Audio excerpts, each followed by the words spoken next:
ஒரு பெண் அவளோட கணவரோ இல்ல தகப்பனாரோ வட்டி வாங்குற தொழில ஈடுபடும் போது அதை அந்த பெண் எதிர்த்தும் அவங்க கேட்காம வட்டி தொழில் செஞ்சா அந்த பணத்துல அந்த பெண் உண்டா ஹராம் ஆகுமா? அழகான கேள்விங்க. அல்லாஹ் வட்டியை நமக்கு ஹராமாக்கி இருக்கிறான். ஹராம்னா சாதாரண ஹராம் இல்ல, அல்லாஹுவால் மன்னிக்கப்படாத பெரும் பாவங்கள் அது ஒரு பாவமா போயிடுது. அதாவது மூத்தா போகிறதுக்கு முன்னாடி திருந்தி தௌபா செய்து அதிலிருந்து விடுபடலைன்னு சொன்னா வட்டி வாங்கியவர்களுக்கு நிரந்தர நரகம் என்று அல்லாஹ் குர்ஆன்ல சொல்லி காட்டுறான். ஒமன் ஆத ஃபஉலாயிக அஸ்ஹாபுன் நாரி ஹும் ஃபிஹா காலிதூன் ஃபமன் ஜாஅஹு மௌஇலத்தும் மிர் ரப்பிஹி ஃபன்தஹா ஃபலஹு மா ஸலப் ஒமன் ஆத ஃபஉலாயிக அஸ்ஹாபுன் நாரி ஹும் ஃபிஹா காலிதூன் என்று குர்ஆன்ல அல்லாஹ் சொல்றான். ஏன்னா அவங்க கேட்ட கேள்விக்கு போறதுக்கு முன்னாடி அந்த மாதிரி வாங்குறவர் இந்த சபையில கூட இருக்கலாம். கேள்வி கேட்டதுனால அவர் அதிலிருந்து விடுபடணும் இல்லையா, அதுக்காக சொல்ல வேண்டி இருக்கிறது. அதாவது வட்டியை பொறுத்த வரைக்கும் 3 குற்றத்துக்கு தான் அல்லாஹ் நிரந்தர நரகம்னு சொல்றான். ஒன்னு ஷிர்கு குஃப்ர், ரெண்டையும் ஒன்னா சேர்த்துக்கிறங்க. அல்லாஹ்வே இல்லைன்னு சொல்வது அல்லது அல்லாஹ்வுக்கு இணை கற்பிப்பது. இந்த பாவத்தை யாராவது செஞ்சாங்கன்னா அவங்களுக்கு நிரந்தரமான நரகம் கிடைச்சிடும். இரண்டாவது ஒரு உயிரை கொல்றது. அந்த கொலை செய்தார்களே ஆனால் போர்க்களத்தில் இல்லாமல் குற்றத்திற்கு ஒரு அரசாங்கம் தண்டனையா கொடுக்கும், மரண தண்டனை அந்த மாதிரி அப்படி இல்லாம மற்றபடி ஒரு மனிதன் இன்னொரு மனிதனை கொலை செஞ்சான்னு சொன்னா அவனுக்கு நிரந்தரமான நரகம். தற்கொலைக்கு உள்பட தன்னைத்தானே கொலை செஞ்சாலும் சரிதான், அவங்களுக்கு நிரந்தரமான நரகம் என்று அல்லாஹ் ரப்புல் ஆலமீன் திருமறை குர்ஆன்ல சொல்றான். நபிகள் நாயகம் ஸல்லல்லாஹு அலைஹி வஸல்லம் அவர்களும் தற்கொலை பற்றி பிரத்யேகமாக சொல்கிறார்கள். அடுத்து 3வதா சொல்லப்படக்கூடிய வட்டிங்க. மற்ற விபச்சாரம் செய்யறதை விட எல்லாம் கூட இது பெருசு. திருடுறதை விட, ஏமாத்துறதை விட, மோசடி செய்யறதை விட, அயோக்கியத்தனம் செய்யறதை விட, எல்லாத்தையும் விட. ஏன்னா அதுக்கெல்லாம் நிரந்தர நரகம் அல்லாஹ் சொல்லல. வட்டிக்கு அல்லாஹ் என்ன சொல்றான்னு கேட்டா அல்லாஹ்வுக்கு எதிராக செய்யற போருங்கிறான். நம்ம மறுமையில வெற்றி பெறதுக்கு அந்த அல்லாஹ்வுக்கு எதிராக போர் செஞ்சவனோட எப்படி அல்லாஹ் சொர்க்கத்தை கொடுப்பான் அவனுக்கு? அவ்வளவு பெரிய குற்றமா அல்லாஹ் சொல்லி காட்டுறான். ஃபஅதனு பிஹர்பி மினல்லாஹி வ ரசூலிஹி, அல்லாஹ்வுக்கு ரசூலுக்கு எதிராக நீங்கள் போர் பிரகடனம் செய்து விட்டீர்கள் அப்படின்னு சொல்லி வட்டி வாங்குறவர்களை பற்றி அல்லாஹ் கடுமையாக எச்சரிக்கை செய்யறான். அதே மாதிரி யாருக்கு இந்த அறிவுரை கிடைத்து இப்போதே தெரிந்து கொள்கிறாரோ, இப்ப கூட உங்கள வட்டி வாங்குறவர்கள் இருக்கலாம், அப்படி வாங்கி இருப்பீர்களேயானால் இந்த நிமிடத்திலிருந்து திருந்திக் கொண்டீர்களேயானால் ஃபலஹு மா ஸலப், இதுக்கு முந்தி உள்ளது உனக்கு சொந்தம் தான், தொலைஞ்சு போன்ட்டான்ல. இதுக்கு முன்னாடி வாங்கணுமா நீ அதை விட்ட வேண்டியதான், வர வேண்டியதுக்கு மட்டும் என்ன செய்ய வேண்டியது அசலை கொடுப்பான்னு சொல்லிடலாம். ஒமன் ஆத, இது இவ்வளவு பெரிய குற்றம் என்று தெரிந்த பிறகு யார் மீண்டும் செய்கிறானோ உலாயிக அஸ்ஹாபுன் நார், அவர்கள் நரகவாசிகள் ஹும் ஃபிஹா காலிதூன், அதுல நிரந்தரமாக இருப்பார்கள் நல்லா சொல்லி காட்டுறான். அதனால வட்டிங்கிறதின் பக்கம் தலை சாய்த்து கூட நம்ம படுக்க கூடாது. எல்லா வகையிலிருந்தும் வட்டியிலிருந்து விடுபடுவதற்காக நம்ம என்ன செய்யணும், முயற்சி பண்ண வேண்டும். அந்த மாதிரியான பாவத்தை ஒரு முஸ்லிம் செய்யக்கூடாது. அவங்க கேட்ட கேள்விக்கு வருவோம். இப்ப வட்டி வாங்குற ஒரு கணவர் எவ்வளவு சொல்லி கேட்க மாட்டேங்கிறாரு, அவர் கொடுக்கிற உணவை மனைவி சாப்பிடலாமா? அல்லது வட்டி வாங்குற தகப்பன் அவரை சார்ந்தே இருக்கக்கூடிய பிள்ளை அந்த அவர் கொடுக்கிற சோட்டை வீட்டில் போய் சோறு திங்கலாமா அப்படிங்கிற ஒரு முக்கியமான கேள்விங்க. இதுல ஒரு அடிப்படையை நம்ம விளங்கிக் கொள்ள வேண்டும். அல்லாஹ் ஹராமாக்கிய விஷயங்கள் 2 வகையில் இருக்கிறது. ஒன்னு அந்த பொருள் ஹலாலா இருக்கும், வந்த வழி சரியில்லாம இருக்கும், அதனால ஹராமாகக்கூடிய பொருள்களும் இருக்கிறது. இன்னொன்னு அது முற்றிலும் ஹராமாக்கப்பட்ட பொருளாகவும் இருக்கும். இப்ப உதாரணமா நம்ம பன்றி இறைச்சி இருக்குன்னு வைங்களேன், பன்றி கறி, இது ஹராம். திருடுனாலும் ஹராம், காசு கொடுத்து வாங்கினாலும் ஹராம், நம்மளே ஒரு பன்றியை சொந்தமா வளர்த்து அறுத்து தின்றாலும் ஹராம். இது 100 எல்லா ரூபத்திலும் எல்லா வகையிலும் ஹராமாக்கப்பட்டதாக இருக்கிறது. பன்றி, தானா செத்து போன பிராணிகள், ரத்தம், இதுகள் எல்லாம் எல்லா நிலையிலும் ஹராமாக்கப்பட்டதா இருக்கிறது. இன்னும் சில வட்டிங்கிறது பாருங்க, வட்டிக்காக வேண்டி நம்ம ஒரு ரூபாய் வாங்குறோம், அந்த ரூபாயா ஹராமு? அந்த ரூபாய் ஹராம் இல்ல, அது வந்த ரூட்டு சரியில்லை, அதனால ஹராம் ஆகுது. வட்டிக்காக வேண்டி வட்டி தொகைக்காக வேண்டி ஒரு மூட்டை அரிசி ஒருத்தர் வாங்கிட்டு வர்றோம், அரிசி ஹராமா? அரிசி ஹலால் தான், அந்த அரிசி வந்த விதம் நமக்கு சரியில்லை, அதனால அது ஹராமா போயிடுது. ஒருத்தன் பாக்கெட்ல உள்ள ஒரு பேனாவை நான் கிளப்பிட்டு வந்துடுறேன், பிக் பாக்கெட் அடிச்சுட்டு வந்துடுறேன், பேனாங்கிறது ஹராமான பொருள் இல்ல, அது எனக்கு வந்த ரூட்டு சரியில்லாதனால ஹராமா போகுது. அதான் எனக்கு கிடைத்த வழி சரியில்லை, அப்படி ஹராமா போகுது. இந்த 2 ஹராமுல எல்லா நிலையிலும் ஹராமான பொருள் இருக்கு பாருங்க, அதை நீங்கள் எல்லா நிலையிலும் தவிர்த்துக் கொள்ள வேண்டும். அந்த ரூட் சரியில்லாம ஹராமாகுமையானால் அந்த அந்த அவனுக்கு மாத்திரம் அது ஹராமாகும். யாருக்கு அந்த தவறான ரூட்ல வருகிறதோ அவனுக்கு தான் அது ஹராமாகும். அவன் வாங்கி நான் ஒரு பேனாவை திருடிட்டு வந்து நீங்க எழுதுறது கேட்கறீங்க, உங்களுக்கு தர்றேன், அதை வாங்கி நீங்க எழுதுறீங்க, உங்கள் மீது எந்த குற்றமும் வராது. நான் திருடின பாருங்க, எனக்கு தான் அது குற்றமே தவிர பேனாங்கிறதே குற்றமா?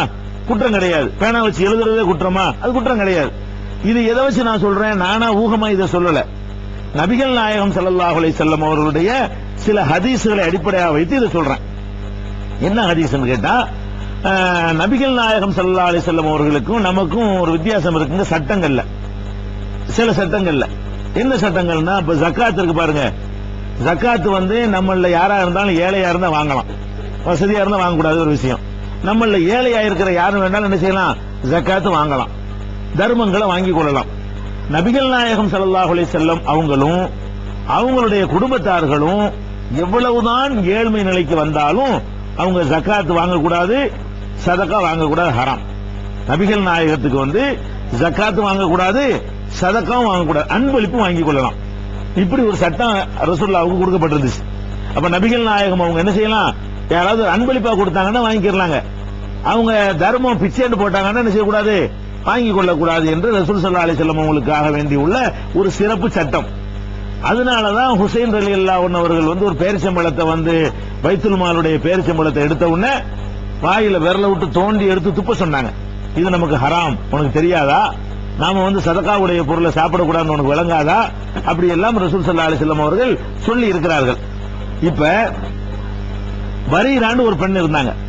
ஒரு சம்பவம் ரசூல் ஸல்லல்லாஹு அலைஹி வஸல்லம் காலத்தில் நடந்த ஒரு சம்பவம். பரீரா என்ற பெயர்ல ஒரு அம்மா இருந்தாங்க.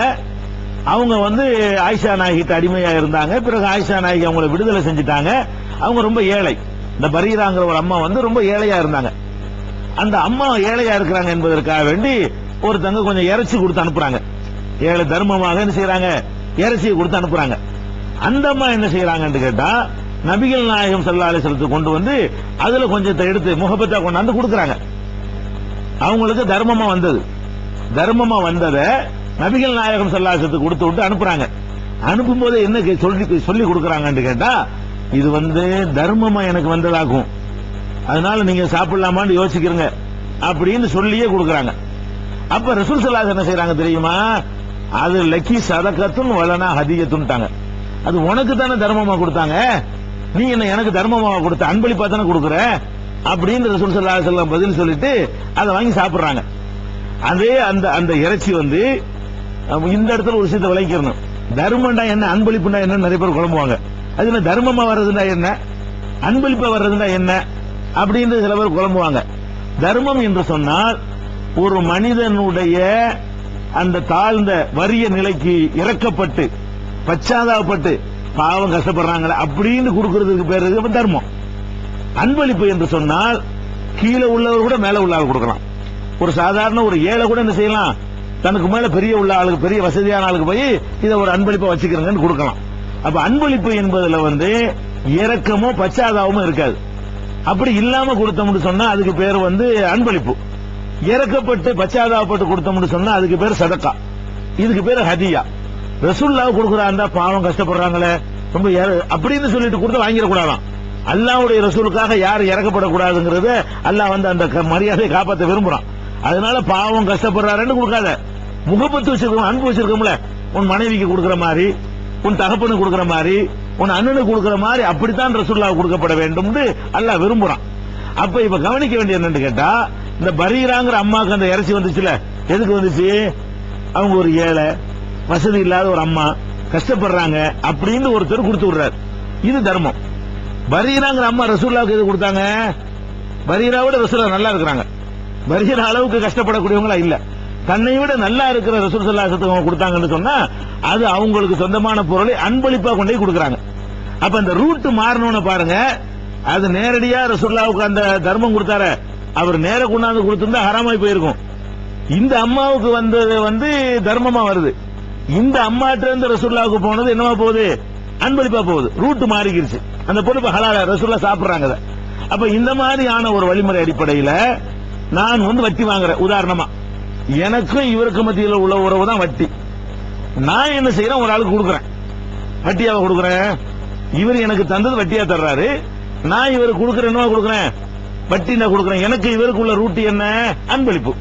அப்ப இந்த மாதிரியான ஒரு டிஃபரெண்டான ஒரு கோணம் இருக்குது என்பதை விளங்கிக் கொள்ள வேண்டும். இதுக்கு சான்றாக இன்னும் சில சம்பவங்களை நம்ம பார்க்கலாம். நபிகள் நாயகம் ஸல்லல்லாஹு அலைஹி வஸல்லம் அவங்களுடைய காலத்துல சுற்றி சில சிறு மன்னர்கள் இருந்தாங்க, குறுநில மன்னர்கள், சின்ன சின்ன ராஜாக்கள் இருந்தாங்க. அந்த சின்ன அரசர்கள் என்ன பண்ணுவாங்கன்னு கேட்டா ரசூல் ஸல்லல்லாஹு அலைஹி வஸல்லம் அன்பளிப்பு கொடுத்து விடுவாங்க. ரசூல் ஸல்லல்லாஹு அலைஹி வஸல்லம் வாங்கிடுவாங்க. பக்கத்து நாட்டுல இருந்த சின்ன சின்ன ராஜாக்கள்னா நபிகள் நாயகம் ஸல்லல்லாஹு அலைஹி வஸல்லம் அன்பளிப்பு கொடுத்த உடனே அவங்க வாங்கிக் கொள்வார்கள். இந்த ராஜாக்களுடைய வருமானம் என்ன, ஒழுங்கா சம்பாரிச்சானா? ஒரு ராஜா ஒழுங்கா சம்பாரிச்சிருக்க மாட்டான். அந்த காலத்துல இஸ்லாமுக்கு முன்னாடி எல்லாம் ராஜாண்டா அநியாயம் பண்ணுவாங்க, மக்களை கசக்கி புளிவாங்க, எல்லாம் எனக்கு தான் சொந்தம் வாங்க, இப்படித்தான் எல்லா ராஜாக்களும் இருந்தார்கள். அந்த மாதிரியான ஒரு ராஜா வந்து என்ன செய்யறாரு, ஒருத்தர் கோவேர் குலதையை கொடுத்து விடுறாரு, அதை ரசூல் ஸல்லல்லாஹு அலைஹி வஸல்லம் வாங்கிடுறாங்க. ஒருத்தர் பட்டாடையை கொடுத்து அனுப்புறாரு, அதை ரசூல் ஸல்லல்லாஹு அலைஹி வஸல்லம் வாங்கி கொள்கிறார்கள். வாங்கி கொண்டு பிரதி உபகாரம் அவங்க ஒரு அன்பளிப்பை கொடுத்து அனுப்புகிறார்கள். அப்ப இது உனக்கு எந்த ரூட்ல வந்துச்சு, ஒழுங்கா வந்துச்சா, சரியான முறையில் சம்பாரிச்சா, உங்க கணக்கு கொண்டாந்து காட்டு, அப்படி எல்லாம் ரசூல் ஸல்லல்லாஹு அலைஹி வஸல்லம் கேட்கல. அதனால தவறான முறையில் ஒருத்தர் பொருள் ஈட்டுகிறாரு, நமக்கு ஒரு டீ வாங்கி தர்றாரா, அதெல்லாம் குடிக்க கூடாது கிடையாது. தப்பான ஒரு அதிகம் சொல்லுவாங்க. எப்படி சொல்லுவாங்கன்னா, அந்த ஒரு நிழல்ல கூட நிக்காம ரசூலுல்லாஹ் திரும்பி போயிட்டாங்க, வட்டி வாங்குறவருடைய நிழல் தெரிஞ்சவன அந்த வீட்டு நிழல்ல எப்படி நிக்கிறது, இதெல்லாம் கட்டுக்கதை, இதெல்லாம் ஹதீஸ் கிடையாது. ரசூல் ஸல்லல்லாஹு அலைஹி வஸல்லம் அவர்கள் இப்படி நடந்ததாக எந்த விதமான ஆதாரமும் கிடையாது. சும்மா பயான்கள்ல அவங்களா சொல்லக்கூடிய, அவங்களா கற்பனை பண்ணி சொல்லக்கூடிய சமாச்சாரம் தான். அதனால நம்ம ஒரு கணவன் வட்டி வாங்குறான், எவ்வளவு சொல்லி மனைவி தன்னுடைய கடமையெல்லாம் செய்யறாங்க, அவன் வந்து மனைவிக்கு உணவு கொடுக்க கடமைப்பட்டிருக்கிறான். அதை வந்து மனைவி வந்து சாப்பிட்டாங்கன்னு சொன்னா அது வந்து குற்றமே ஆகாது. அவன் வட்டி வாங்குறதுனால இந்த மனைவி எல்லாம் என்ன செய்ய மாட்டான், கேள்வி கேட்க மாட்டான். ஒரு கேள்வி கேட்பான், தடுத்தியா சொன்னியான்னு கேட்பான், அதை சொல்லிட வேண்டியதான். அல்லாஹ்வுக்கு மார்க்கத்துல நன்மை ஏவி தீமையை தடுக்கிற கடமை இருக்கு பாருங்க, அதை செய்யலாம். அதே மாதிரி ஒரு தகப்பன் தப்பா சம்பாரிச்சு சேர்த்து வச்சுட்டு போயிட்டான், மூத்தா போயிட்டான், அந்த சொத்து வாரிசு முறையில மகனுக்கு கிடைக்குது. அவன் வட்டியில சம்பாரிச்சான், அதனால வாரிசான எடுத்துக்கிற கூடாதுன்னு இஸ்லாம் சொல்லாது. அந்த தண்டனை அவனுக்கு. நான் வந்து வட்டி வாங்கிய, நான் வட்டி அடிப்படையில் எனக்கு கிடைச்சு, எனக்கு அப்பன் சொத்து பிள்ளைக்கு, அது அல்லாஹ் வகுத்த நியதி அது. அப்ப தகப்பனார் சொத்துக்கெல்லாம் நம்ம வாரிசா இருக்கிறோமே, அதுல 90% ஆக முடியாம போயிடும். அவ்வளவு பெர்ஃபெக்டா சம்பாரிச்சாங்கன்னு கணக்கெல்லாம் தெரிஞ்ச நம்ம வாங்குறோம். அதனால மார்க் அடிப்படையில இந்த மாதிரியான தப்பான முறையில் ஒரு பொருள் ஈட்டி அதை ஒருத்தர் வந்து இன்னொருத்தர் கொடுத்தாரையானால் அதை வாங்கிக் கொள்வது, சாப்பிடுவது, அதுல எந்த விதமான குற்றமும் இல்லை. அப்படி சொல்லக்கூடிய எந்த விதமான ஒரு ஹதீஸையும் பார்க்க முடியல. இன்னும் சொல்ல போனால் நபிகள் நாயகம் ஸல்லல்லாஹு அலைஹி வஸல்லம் காலத்தில் வாழ்ந்த யூதர்கள் வந்து முழுக்க முழுக்க வட்டியைத்தான் தொழிலா கொண்டிருந்தாங்க. அல்லாஹ்வே அவங்க சபிக்கப்பட்டது காரணத்தை சொல்லும் பொழுது அக்லிஹுமுர் ரிபா, அவங்க வட்டியை சாப்பிட்ட காரணத்தினால் அவங்க சபிக்கப்பட்டார்கள். இந்த யூதர்களை பற்றி அல்லாஹ் சொல்கிறான். அந்த யூதர்கள் உணவு கொடுத்து ரசூலுல்லாஹ் சாப்பிட்டு இருக்கிறாங்க.